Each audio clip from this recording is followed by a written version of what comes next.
स्वागत है। आज हम आपकी कक्षा 11वीं का अध्याय पहला पढ़ेंगे, जिसका नाम है समुच्चय भाग 6।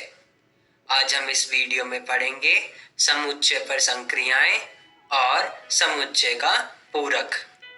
ये देखते हैं समुच्चय पर संक्रियाओं में हम क्या पढ़ेंगे। समुच्चयों का सम्मिलन, समुच्चयों का सर्वनिष्ठ और साथ ही साथ सम्मिलन और सर्वनिष्ठ की संक्रियाओं के कुछ गुणधर्म।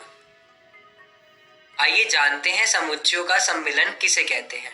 सम्मिलन वह समुच्चय है जिसमें A के सभी अवयवों के साथ B के सभी अवयव हों तथा उभयनिष्ठ अवयवों को केवल एक बार लिया गया हो।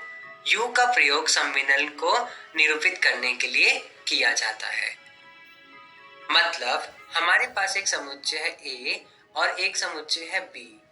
उन दोनों के अवयवों को एक साथ लिखने पर वो हमें समुच्चयों के सम्मिलन को दर्शाते हैं तथा उभयनिष्ठ अवयवों को केवल एक बार लिया गया हो। समुच्चयों का सम्मिलन करते समय जो उभयनिष्ठ अवयव हैं, उभयनिष्ठ अवयव का मतलब जो अवयव दो बार लिखे गए हैं, जो अवयव समुच्चय A में भी है और जो अवयव समुच्चय B में भी है, उन दोनों अवयवों को खाली एक बार लिया गया हो, उसे हम उभयनिष्ठ अवयव कहते हैं।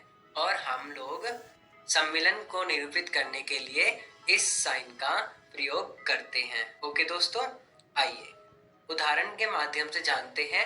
माना हमारे पास एक समुच्चय है A 2 4 6 8 और एक समुच्चय है B 6 8 10 12। हमें ये बताना है कि क्या A B का सम्मिलन है।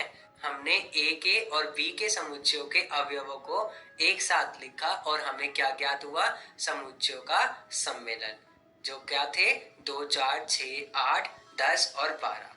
जब हमने A समुच्चय के अवयव को देखा, उसके अंदर 6 और 8 था और B समुच्चय के अंदर देखा, उसमें भी 6 और 8 था।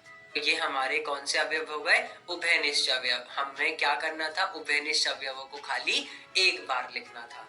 ओके दोस्तों, समुच्चयों का सम्मिलन समझ गए आप। आइए अगला प्रश्न देखते हैं। माना A हमारे पास एक समुच्चय है, उसके अंदर अवयव है A E I O U और B हमारे पास एक समुच्चय है, उसके अवयव है A I U। हमसे ये क्या पूछ रहा है कि क्या A B का सम्मिलन है या नहीं। A का सम्मिलन और A का सम्मिलन हमने B से जब निकाला तो हमने क्या लिखा, A E I O U, क्योंकि B के सारे अवयव A के अंदर पहले से ही हैं, तो हमें इसे दोबारा लिखने की जरूरत नहीं पड़ी। ये बात करते हैं समुच्चयों का सर्वनिष्ठ। समुच्चय A और B का सर्वनिष्ठ उन सभी अवयवों का समुच्चय है जो A और B दोनों में हो। प्रतीकात्मक रूप से हम इसे लिखते हैं A सर्वनिष्ठ है B का। मतलब ऐसे अवयव जो समुच्चय A में भी हो और समुच्चय B में भी हो, उसको हम समुच्चयों का सर्वनिष्ठ कहते हैं।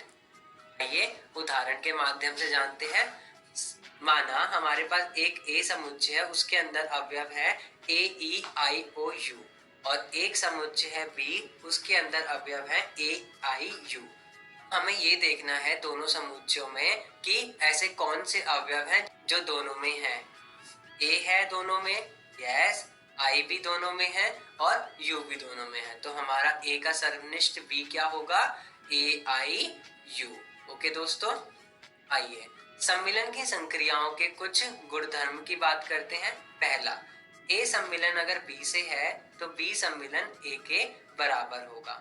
इसको हम क्रम विनिमय नियम के द्वारा जानते हैं। दूसरा, A का सम्मिलन B से है और A B के सम्मिलन के साथ अगर हम C का सम्मिलन कर दें तो वो बराबर होगा B और C के सम्मिलन के साथ, और उसका सम्मिलन अगर हम A से कर दें तो वो उन दोनों के बराबर होगा। तो ये हमारा कौन सा नियम है, साचर्य नियम। तीसरा, अगर A का सम्मिलन हम रिक्त समुच्चय से करें तो हमें क्या ज्ञात होगा, A समुच्चय। इसे हम कहते हैं तत्समक नियम। अगर हम A का सम्मिलन A के साथ करें तो हमें क्या ज्ञात होगा, A समुच्चय। हम इसको कहते हैं वर्ग सम नियम। लास्ट, अगर हम सार्वत्रिक समुच्चय का सम्मिलन करें A के साथ तो हमें क्या ज्ञात होगा? सार्वत्रिक समुच्चय। इसको कहते हैं हम लोग यू का नियम। सर्वनिष्ठ की संक्रिया के कुछ गुणधर्म। ए सर्वनिष्ठ बी किसके बराबर होगा? बी सर्वनिष्ठ ए के बराबर होगा। इसको हम कहते हैं क्रम विनिमय नियम। ए सर्वनिष्ठ बी और इन दोनों के सर्वनिष्ठ के साथ अगर हम सी का सर्वनिष्ठ कर दे तो वो बराबर होगा बी सर्वनिष्ठ सी के। और अगर बी सर्वनिष्ठ सी के साथ अगर हम ए का सर्वनिष्ठ कर दें तो हमारा वो दोनों बराबर होंगे। उसे हम कहते हैं साचार्य नियम। हम रिक्त समुच्चय का सर्वनिष्ठ ए के साथ कर दें तो हमें क्या ज्ञात होगा? रिक्त समुच्चय। अगर हम ए का सर्वनिष्ठ ए के साथ करें तो हमें क्या ज्ञात होगा? ए समुच्चय। इसे हम कहते हैं वर्ग सम नियम। अब आइए हम लोग कुछ नियम को आरेख के द्वारा समझते हैं। आइए अब बात करते हैं क्रम विनिमय नियम की। क्रम विनिमय नियम क्या होता है?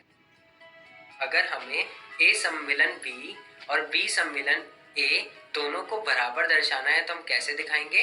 पहले हम ए सम्मिलन बी को दर्शाएंगे। हमारे पास एक ए समुच्चय है और एक बी समुच्चय है, दोनों का सम्मिलन कर दिया। अब बात करते हैं बी सम्मिलन ए की। पहले हमने बी समुच्चय बनाया, फिर हमने ए समुच्चय को दर्शाया। जब हमने देखा कि ए का सम्मिलन बी के साथ करने पर और बी का सम्मिलन ए के साथ करने पर दोनों बराबर आते हैं तो ये हमारे क्या है? बराबर है। ए का सर्वनिष्ठ बी के साथ। आइए ए समुच्चय बनाया हमने और एक बनाया हमने बी समुच्चय। जो ये डार्क पोर्शन है ये हमारा क्या दर्शा रहा है? ए सर्वनिष्ठ बी। ऐसे ही अगर ए सर्वनिष्ठ सी चाहिए हमें तो हमें कैसे पता चलेगा? ए का समुच्चय बनाया फिर सी का बनाया और जो ये बीच वाला पोर्शन है डार्क वाला ये हमें क्या दर्शा रहा है? ए सर्वनिष्ठ सी। बात करते हैं ए सर्वनिष्ठ बी और ए सर्वनिष्ठ सी का सम्मिलन। पहले हमें ये क्या दिखाना है? ए सर्वनिष्ठ बी। ए और बी में ऐसे कौन सा जगह है जो ए और बी में दोनों में आ रहा है? तो ये जो येलो वाला पोर्शन है और ये हल्का ग्रीन वाला पोर्शन है वो हमें क्या दिखा रहा है? ए सर्वनिष्ठ बी। ऐसे अब हमें क्या दर्शाना है? ए सर्वनिष्ठ सी। एक ऐसा पोर्शन जो ए में भी है और सी में भी है। तो ये हल्का पीला कलर और पीला कलर हमें क्या दर्शा रहा है? ए सर्वनिष्ठ सी।